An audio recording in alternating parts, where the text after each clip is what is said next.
üstüne derdim var. Sen şol mensiz olmayan hasratından çıksam tiz söygümde sensiz bolyan. Men kişim fin hakkında yetmeyenim arkadan Gepi gizlemenim sorumu bolmaz söygü size cepi. Mümkünen menim sensiz oңор mukam bilmedim. Sen dilerimi dinlesegem yüreğim dinlemedim. Jor olurmam gep birinde men hakkında dinledin. Bu bolyan söygü ınnam üçtü honam bilmedin. Sana veren kömöklerimin birini aytmak istem ok. Men dilimini getirmedim çolluğum istem ok. Küysegimde bolan zatları yip bar ya kalbımı. Ya da senin döyenlerin özge birinin kalbımı.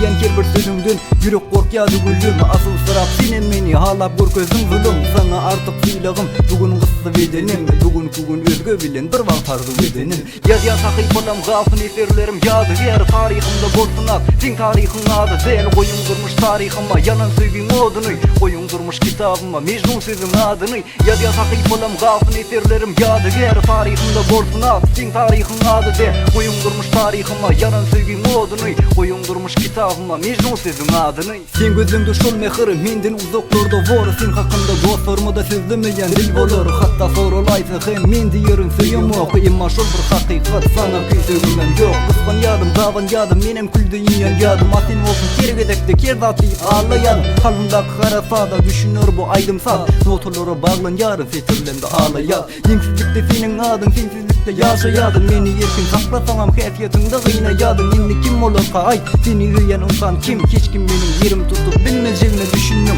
Kalbimden soruksuz yine sen kakta setir. Yine seni küysedim barca duygulan bitir. Gözlerime seyredip de yine benim şu sözü. Şimdi senin gerek değil sonum yürürdüm yüzü. Yazyan takip olam gafın eserlerim yadı yer. Tarihimde bolsun at sen tarihin adı değil. Koyun durmuş tarihime yalan söygün odunu. Koyun durmuş kitabıma Mecnun sözün adını. Yazyan takip olam gafın eserlerim yadı yer. Tarihimde bolsun at sen tarihin adı değil. Koyun durmuş tarihime yalan söygün odunu. Koyun durmuş kitabıma Mecnun sözün adını.